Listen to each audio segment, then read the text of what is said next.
চল করে এ ভাই এ ভাই কথাটা আমার এই এখানে কি কি হয়েছে?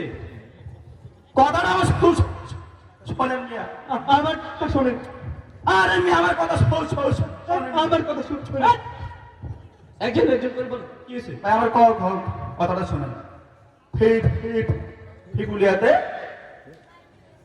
ময়নামতি সাহিত্য সাংস্কৃতিকের শিল্পীদের একটা মনোজ্ঞ সাংস্কৃতিক অনুষ্ঠান। এখন আমি সেই এখানে যাবো ঠিক ঠিক ঠিকানাটা আমি বুঝতেছি না। হ্যাঁ ঠিকানা আমি এই ভাইয়ের ঠিকানার কথা জিজ্ঞেস করলাম। ভাই ঠিকানা তো বলছে বরং আমাকে হ্যাঁ হ্যাঁ ভ্যাঙ্গাই ভ্যাঙ্গাই বলছে।